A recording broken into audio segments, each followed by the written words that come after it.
네, 하재근의 문화읽기 시간입니다. 내일은 스승의 날이죠. 김영란법 시행으로 이날의 풍경 또한 많이 달라졌습니다.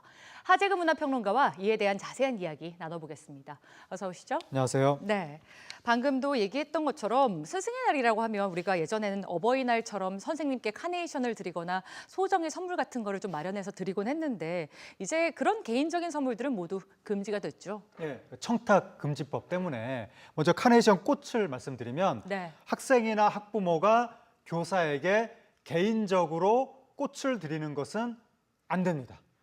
다만 학급 회장이나 동아리 회장 등 학생 대표가 네. 공개적으로 드리는 것, 요것만 괜찮습니다. 그러니까 개인적으로 드리는 건 무조건 안 되고 예. 그다음에 선물은 이게 청탁금지법에 선물이 뭐 5만 원 이하는 괜찮다 뭐 이런 식의 얘기가 있어가지고 저렴한 선물은 괜찮나 이렇게 생각을 하실 수가 있는데 교사에게 드리는 선물의 경우에는 5만 원 이하라도 소액이라도 액수와 상관없이 무조건 안 됩니다. 예. 선물은 완전히 안 되고 그다음에 참고로 담임교사 결혼식 때도 선물이나 축의금 안 됩니다.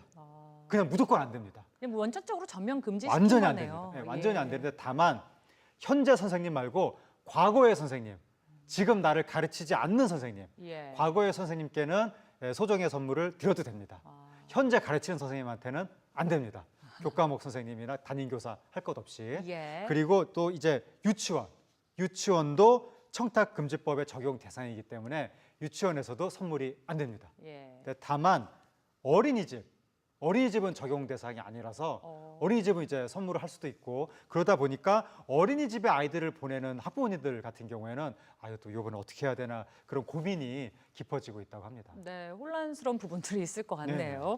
자, 김영란법이 시행되면서 마찬가지로 학교에서 열리던 스승의 날 기념 행사 같은 것도 같이 축소가 됐다면서요? 예, 한 매체에서 아니 한 회사에서 학생들을 대상으로 조사를 했는데 54% 정도가 스승의 날 행사를 이제는 따로 하지 않는다. 네. 행사를 안 한다. 그렇게 이제 답을 했고 그리고 스승의 날에 선생님께 드리는 선물도 학생의 한 80% 정도가 그냥 뭐 뭘 사고 이런 게 아니라 그냥 노래나 율동 같은 이벤트 아니면 감사 편지 이런 걸 드리겠다.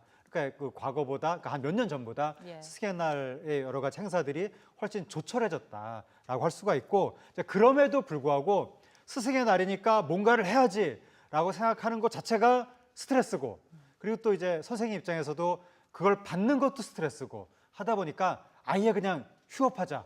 예. 이런 학교가 지금 서울만 해도 8곳이 나왔고 이렇게 피차 부담이 되고 스트레스인데 스승의 날을 굳이 유지할 필요가 있겠느냐. 없애자. 그런 의견도 지금 나오고 있고 예. 아니면 스승의 날을 좀 부담이 되지 않는 다른 시기로 옮기자. 뭐 이런 이야기도 나오고 있습니다. 네, 뭐 이를 둘러싼 논란들이 있을 것 같은데요.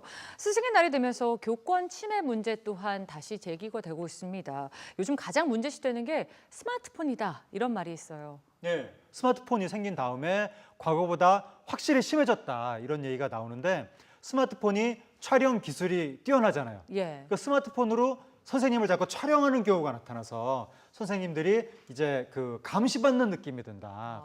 그리고 스마트폰이 그 이 메시지 프로그램이 그 안에 들어있는데 예. 그전 일반 휴대폰에 비해서 스마트폰 메시지 프로그램을 이용하면 사람이 자기도 모르게 메시지를 자주 보내게 됩니다.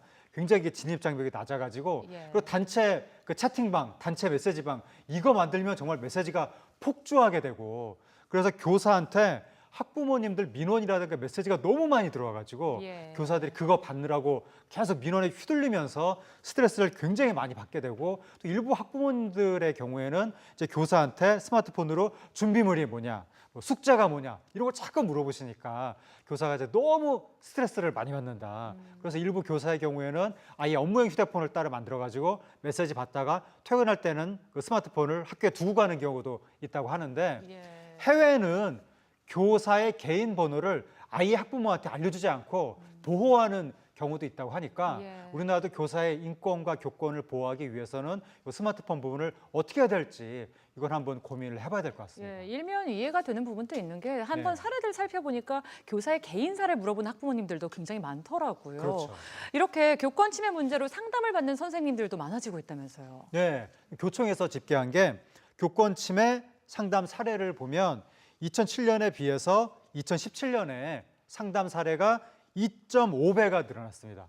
그러니까 이거 2배가 넘게 늘어난 거니까 상당히 많이 늘어난 거고, 그리고 이 교권 침해 사례 중에서 학부모에 의한 비율이 가장 큰데 학부모에 의한 피해 건수도 2016년에 비해서 2017년에 더 늘었기 때문에 아무래도 학부모님들이 조금 더 주의를 해주셔야 되는 것이 아닌가. 예. 그리고 교육부 자료를 보면 2013년에 비해서 2017년에 교사 대상 성희롱 건수가 2.3배 늘어났습니다. 예. 그리고 교사 대상 폭행 건수도 2013년 대비 2017년에 64% 정도가 늘어나서 아무래도 우리나라 교사의 교권이 점점 추락하고 있는 것이 아닌가 상당히 우려가 됩니다. 예, 모두의 부담을 줄인다는 차원에서 혹은 뭐 오해를 방지하자는 차원에서 스승의 날 기념 행사들이 많이 축소되고 있는데 그보다 가장 우선시돼야 될 게 교권 확립이 아니겠느냐 이런 생각이 듭니다. 네, 예, 오늘 말씀 잘 들었습니다. 감사합니다.